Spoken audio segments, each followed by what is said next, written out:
Canadian diplomat and former Secretary General of the United Nations, Kofi Annan, stated in his 2001 Nobel Peace Prize speech, "No one is born a good citizen.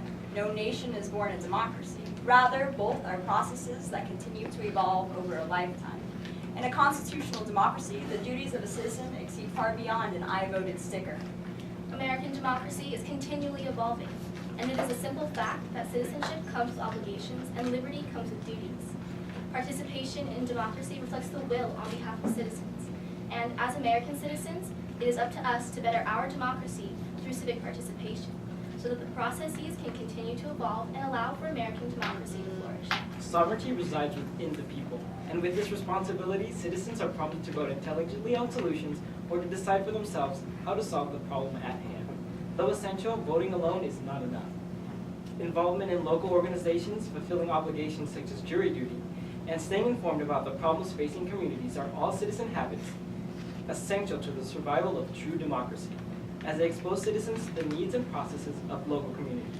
The 26th Amendment, in response to Oregon v. Mitchell, set a legal voting age of all elections to 18 and assists in this creation of informed citizens. Nationwide, 17 to 18-year-olds in high school government classes are prompted to become involved with their community through service hours, theoretically preparing them for voting, the next step of citizen participation. No one is born a good citizen, but active participation on behalf of American citizens can ensure that the political system of the United States remains just and progressive. One advantage of a federal system within the United States is that power is reserved for individual states through the 10th Amendment. This benefits individual states by letting them decide what is best for the prosperity and well-being of their own state. Same-sex marriage, for example, has been legalized in a domino effect throughout the U.S. In October, the 9th U.S. Circuit Court of Appeals heard oral arguments from Sevchik v. Sandoval, Jackson v. Abercrombie, and Lotta v. Otter, and later legalized same-sex marriage in Nevada, contributing to a total of 35 states that have legalized it so far. A similar effect can be seen in the integration of legalized marijuana in states such as Oregon, Washington, Colorado, and Alaska. This benefit also applies to economic gains. In the state of Nevada, we have the benefit of no tax on groceries or prescriptions, no personal or corporate income tax, and one of the lowest mining taxes in the nation, all of which encourage new businesses and a growing population. On the state and national level, however, new challenges to citizenship threaten the quality of democracy, the greatest being a general apathy towards voter participation. In the 2014 Nevada general election, only 45% of eligible voters made it out to the polls. Furthermore, those that generally do turn out don't necessarily want to vote for available candidates. In the 2014 Nevada primary for governor, the Associated Press reported that despite having 9 candidates to choose from, the most popular ballot option was none of the above. The decline in participation is caused by the perceived missing link between the policies that are voted upon and the impact they will have upon the lives of the constituents that are voting.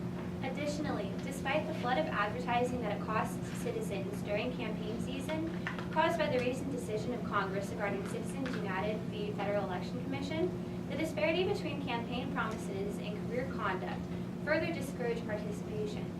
Counterintuitive as it may seem, the solution to this problem lies in the resurgence of citizen activism. No nation is born a democracy.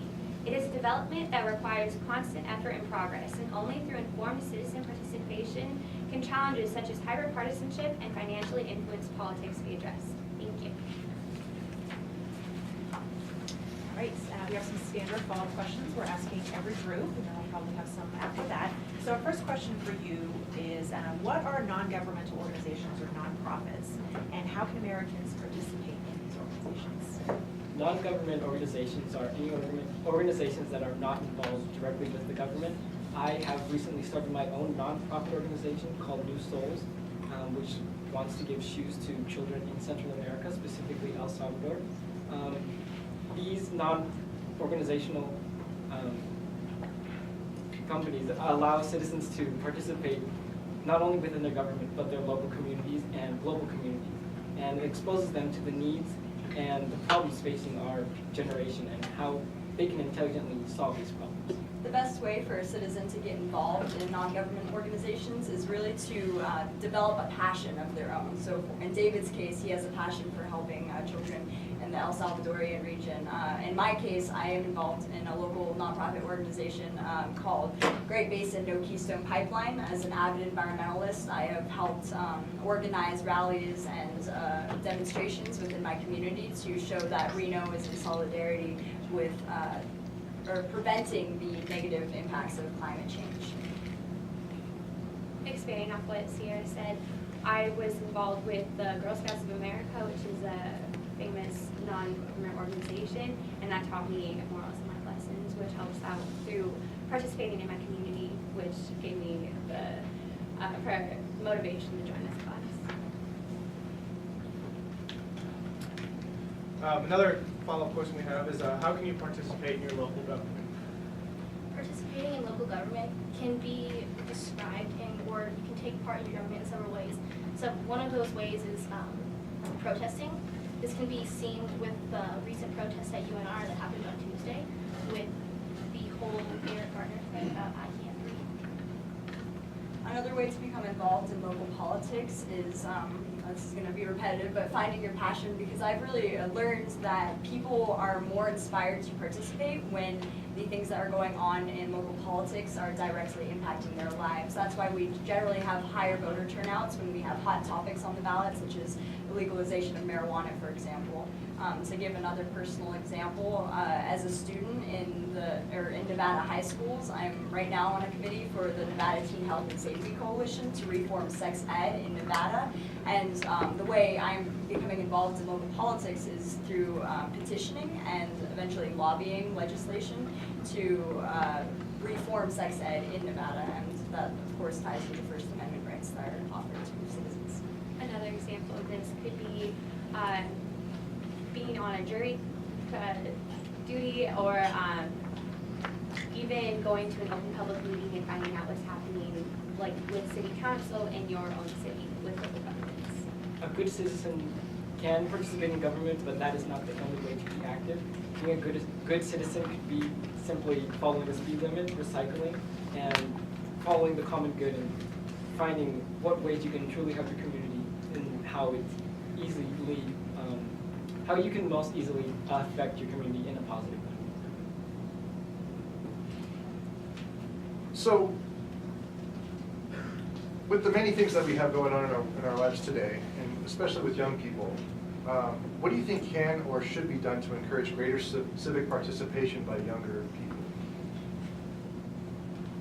Allowing college students specifically to register for their own state elections would be a great advantage, since most, if not a majority of students, do prefer studying up in another state, in another county, they can't necessarily register there. So allowing students to register for their own counties within college campuses would allow for greater participation on their behalf and make it easier for them to vote for their own representatives in their local elections. An example of this is Tacoma Park, Maryland, which recently just lowered the voting age from 18 to 16 because, or based off of the philosophy that David was just elaborating on, which is basically that 16-year-olds tend to be more stationary, so you can foster this idea of voting as a civic duty while these kids are still living with their parents. When they turn 18 and they move off to college and they move to a different county, they've had for a couple of years at least this idea of participating in your local government already kind of drilled into them, and it makes it a lot easier for them to navigate voting when they would ordinarily only have to do that once they turn 18 and are probably already out of their home. Another addition to this could be having freshmen in high school take government classes, because so often kids turn 18 their senior year, and in Nevada you have to take a government class to acquire it. And after they've already learned from their parents their view on government, if they were to have an opinion based off themselves that they learned through a government class perhaps. And on top of that, if we had absentee ballots to be mandatory like they have in Oregon, instead of having polls where people go out and vote, if they could fill it out at their home and mail it in, That way they could redo the research on the candidate and the initiatives on the ballot at the same time. Another way to encourage the age group of 18 to 24-year-olds to vote would be whenever, like if a student turns 18 in a government class, their government teacher could supply them with voter registration. From personal experience, my birthday was yesterday, and Mr. Clark, my teacher, gave me a voter registration to further encourage that age group from participating. So let's take a look at participation in the polls with the record low turnout.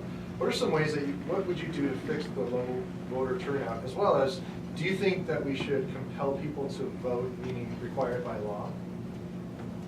One way to increase voter turnout is probably to get rid of all the negative campaigning and the prolific campaigning during election season.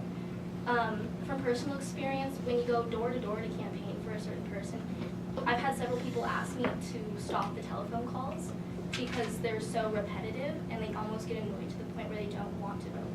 I don't believe that we should require citizens to vote. Voting is a way to express your views and your wants in the community, and when that is forced upon you, you feel more obliged kind of to do it on a whim, not necessarily because you're passionate. And by forcing this requirement onto citizens, you don't necessarily get the purest voter turnout. You get people that might be biased or turn to maybe an advertisement campaign that they've seen just to fill out and have it done with, instead of actually finding out what these candidates represent and what they stand for, and choose representatives that truly align themselves with their views. To give a concrete example of what David is talking about, in Australia they have compulsory voting. However, they also have a record high of what they call donkey ballots, which are essentially ballots that individuals who are mandated to vote just go and pick at random. And so that is not what you want in a constitutional democracy, because that's not true civic participation. It's not enlightened civic participation. Voting is almost like a test where you have to know who you're voting for and what the politician stands for and what the initiatives are and everything. If we were to have the absentee ballot be mandatory like they have in Oregon, you have all the answers at your fingertips if you have the internet, and you wouldn't have to go out of your way to go to an election place to go vote. I have a question. So we've talked a lot, this kind of goes off of what he was just saying, about what makes a good citizen. So what if somebody doesn't want to vote? What if they don't want to be on a jury? Does that make them a bad citizen? And what does it really mean to be a citizen? Do you have to do all these civic participation things? And tell me why or why not. The founders of our country really believed in enlightened citizenship or enlightened civic duty. And so basically that's the concept that as a member of a certain society, you realize that you have various obligations that you need to support, not just for your own interests, but for the interests of the common good.